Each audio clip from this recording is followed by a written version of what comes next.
हाँ जी, new topic आज start करना था। Change of method. क्या होता है change of method? Question number 31 की हेल्प से हम लोग समझेंगे। ठीक है, क्वेश्चन नंबर 31।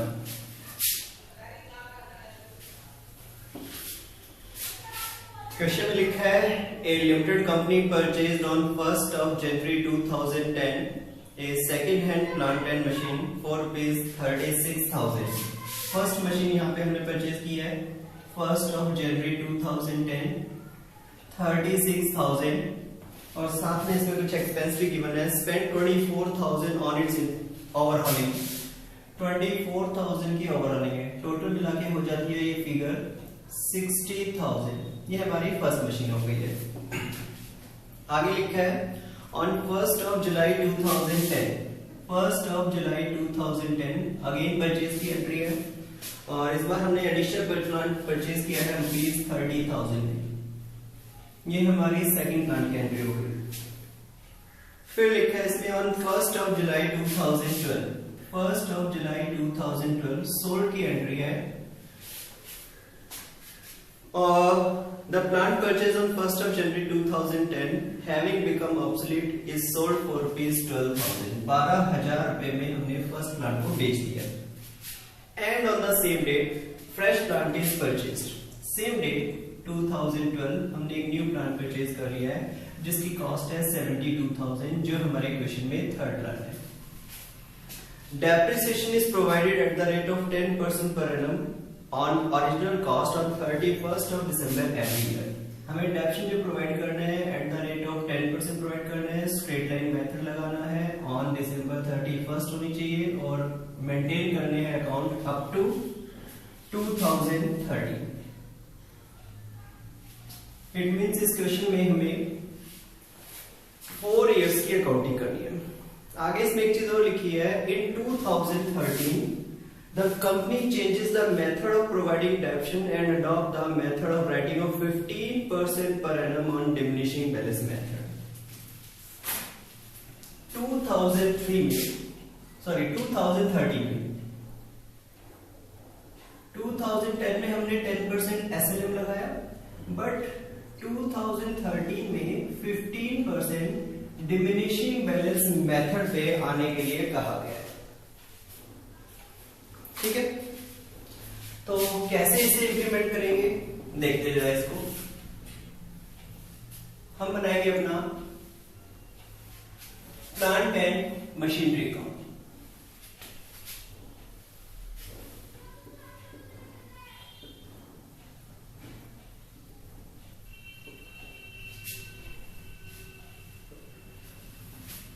क्वेश्चन में जो फर्स्ट एंट्री है वो है 1st of January 2010।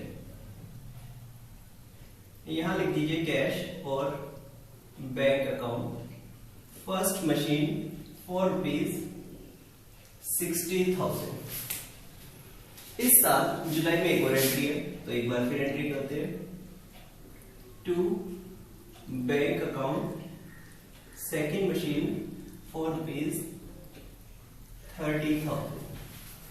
इसके अलावा अब 2010 में और कोई एंट्री नहीं है तो इसका मतलब 31st of December आने पर हमें लगाने पड़ेंगे depreciation by depreciation account first and second. और डेट से डेट अगर आप कंपेयर करें तो पता चलेगा सेकंड मशीन को खरीदे हुए भी 6 मंथ ही है, इसलिए पूरा डेप्शन नहीं लगा सकते।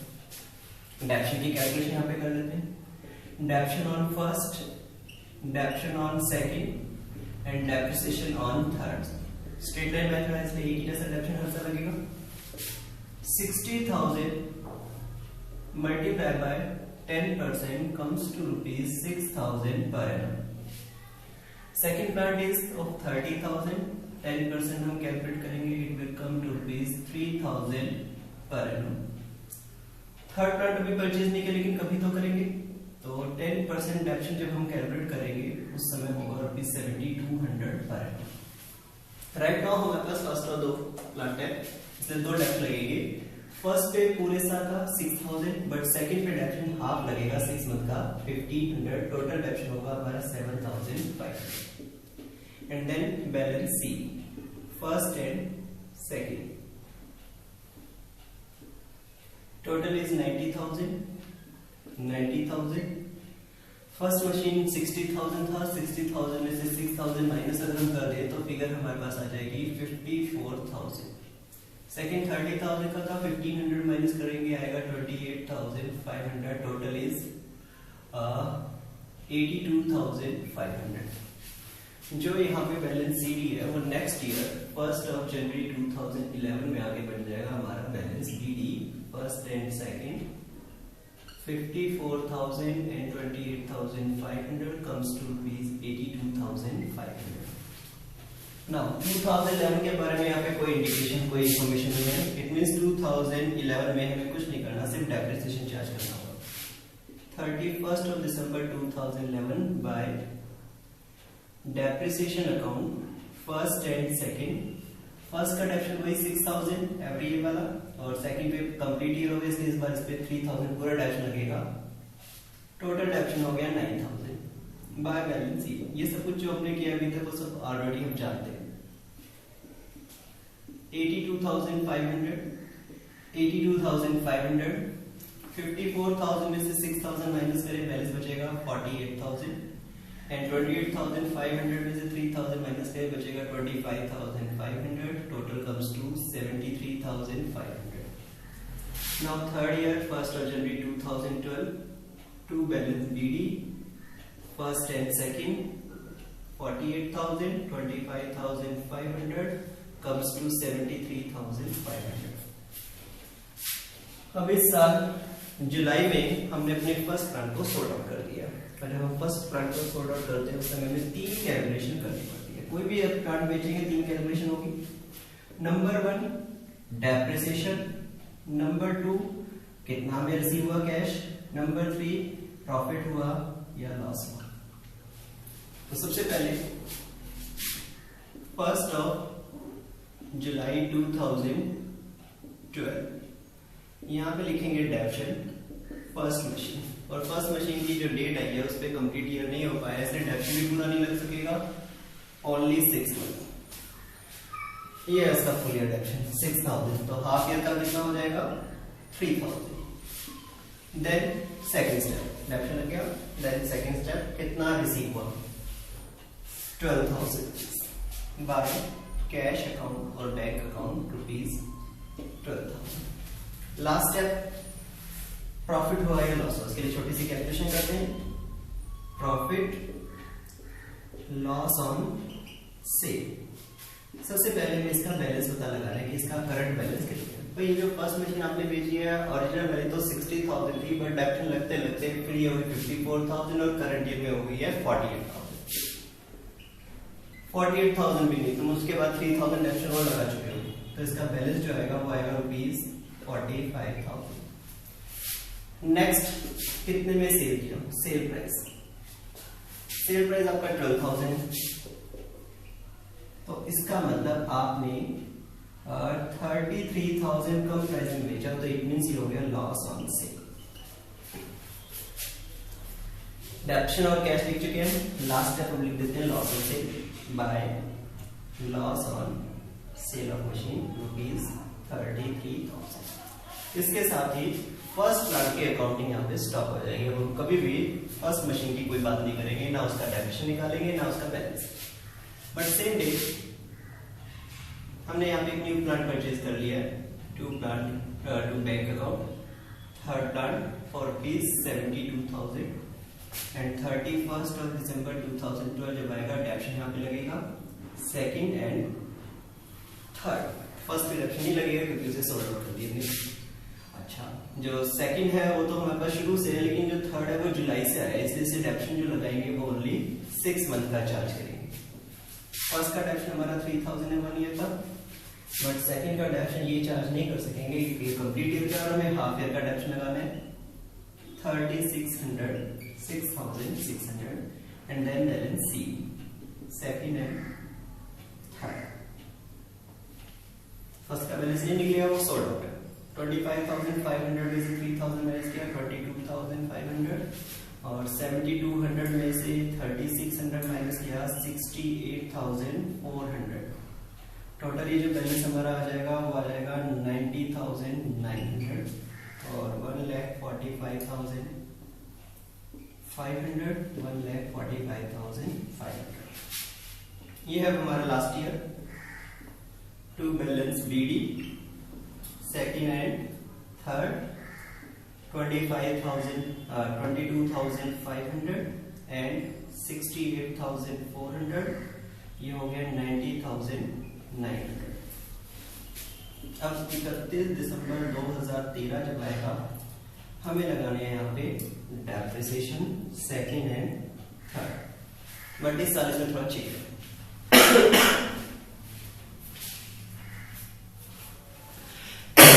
हाँ जी, तो इसमें इस साल इस क्वेश्चन में मेथड को बदलने के लिए कहा है। 2013 स्ट्रेट लाइन मेथड ड्रॉप कर देना है और उसकी बजाय डिमिनिशिंग बैलेंस मेथड यहाँ पे अडॉप्ट करना है। सबसे पहले जो क्वेश्चन करने हैं सिंपल क्वेश्चन है, इसमें सिंपल सिर्फ मेथड चेंज करने के लिए बोला गया है, कोई रिट्रोस्पेक्टिव इफेक्टिव बात नहीं है। तो पहले मैं सिंपल वे में से बताऊं, फिर रिट्रोस्पेक्टिव इफेक्ट डिस्कस करते हैं। भाई अभी तक हम लोग स्ट्रेट लाइन मेथड फॉलो कर रहे थे। 2012 तक हमने स्ट्रेट लाइन मेथड से वाला डायरेक्शन लगाया था, बट अब इस क्वेश्चन में मेथड को बदलना है। तो ठीक है, ये डायरेक्शन कैसे करते हैं, छोड़ो इसको, मारो। आगे से हम डिमिनिशिंग बैलेंस मेथड अडॉप्ट कर लेंगे, और डिमिनिशिंग बैलेंस मेथड की खास फीचर ये होती है कि जो अकाउंटिंग बैलेंस होगा उसी पे डायरेक्शन लगाएंगे। अब यहाँ पर अकाउंटिंग बैलेंस है 22,500, तो हम वो छोड़ देते हैं डायरेक्शन। सेकंड का डायरेक्शन 22,500 का 15% निकाल लेते हैं, जो कि फिगर आ रही है 3375। ऐसे हम 68,400 का भी 15% निकाल लेते हैं, और ये जो फिगर आएगी हमारे पास 68,400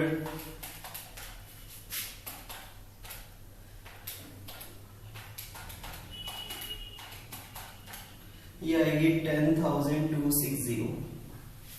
अच्छा, टोटल फिगर हमारी जो हो जाएगी वो हो जाएगी 13,635, एंड उसके बाद फिर हम निकाल पाएंगे इतना balance CD second and third. कैसे निकलेगा बैलेंस? बैलेंस निकालने के लिए 22,500 है, उसमें से उसका डायरेक्शन माइनस कर देते हैं 3375, और 68,400 है, उसमें से उसका डायरेक्शन माइनस कर देते हैं, जो कि है 10,260, और आखिर में बैलेंस हमारे पास जो आ जाएगा वो आ जाएगा 77,265। अलग अलग अगर मैं बताऊं ये तो ये आएगा 19,125, और 68,400 माइनस 15%, ये आ जाएगा हमारे पास 58,140। ठीक है, आपका आंसर इसका आ गया।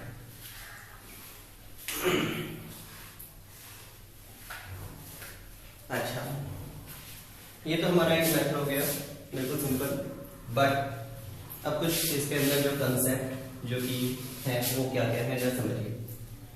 नंबर 1, इस क्वेश्चन के अंदर हमने एक प्लांट को बेचा था 2012 में जुलाई में, और मेथड इसमें चेंज हुआ है 2013 में, इसलिए कोई दिक्कत परेशानी वाली बात नहीं है। बट अगर ये मेथड 2013 की बजाय 2012 में चेंज हो रहा होता तो क्या होता?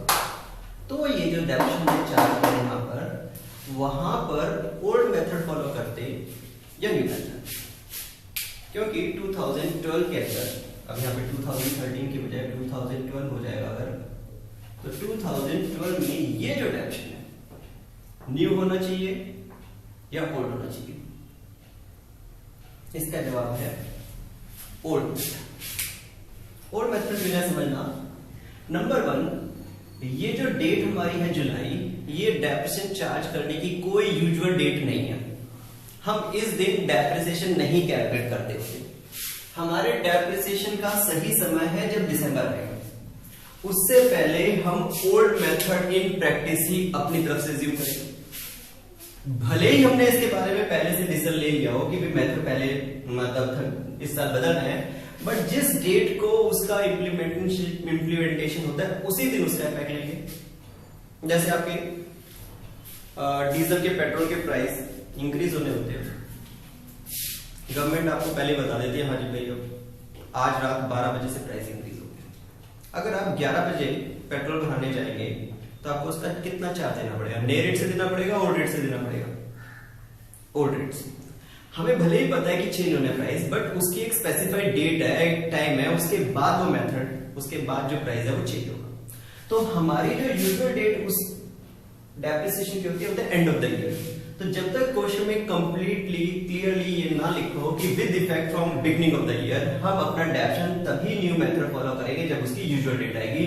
उससे पहले अगर हमने किसी एसेट को सोल्ड आउट कर दिया तो उस पे ओल्ड मेथड इन प्रैक्टिस माना जाएगा, मतलब ओल्ड मेथड से उसका डेप्शन कैलकुलेट करेंगे। इट मींस 2012 में अगर हमने इस एसेट को बेचा होता तब भी जो दिसंबर वाली मशीनें हैं, जुलाई में जो मशीन सोल्ड किया उस पे हम ओल्ड मेथड ही यूज करते, सिर्फ दिसंबर वाली जो मशीनें होती उनके ऊपर हम अपना न्यू मेथड फॉलो करते। नंबर 2 है कि जो हमने क्वेश्चन किया है ये अकाउंटिंग वाइज गलत है। ये क्वेश्चन हमने करेक्ट वे में सॉल्व नहीं किया। क्यों सॉल्व नहीं किया, गलत क्यों कराया मैंने? रियलिटी में इस क्वेश्चन के अंदर हमने पहले फॉलो किया था स्ट्रेट लाइन मेथड, 3 साल तक हमने फॉलो कर लिया था और 2013 में हमने अपना मेथड बदल दिया था और हम आ गए थे डिमिनिशिंग रिटर्न। नंबर 1, मेथड अगर आप चेंज कर रहे हैं तो ये सबसे पहले तो इस बात का एक पक्का एकदम एविडेंस है कि जो प्रीवियस मेथड आपने यूज किया वो आपके लिए सुटेबल नहीं था। आप गलत मेथड अभी तक यूज कर रहे थे। अगर सही मेथड यूज कर रहे थे तो क्यों बदल रहे हो? तो लगाया जाओ उसी को, वो मेथड गलत था। इसका मतलब आपने अभी तक जितने डेप्थ निकाले हैं सारे के सारे गलत हैं। अब आप करेक्ट यहाँ पे डेप्थ निकालने की कोशिश करो कि यहाँ का बैलेंस भी गलत है, ये डेप्थ भी गलत है। आप सिर्फ इसी साल डेप्रिसिएशन ठीक करोगे, जो पुरानी गलती है उसको छोड़ो, मारो नहीं।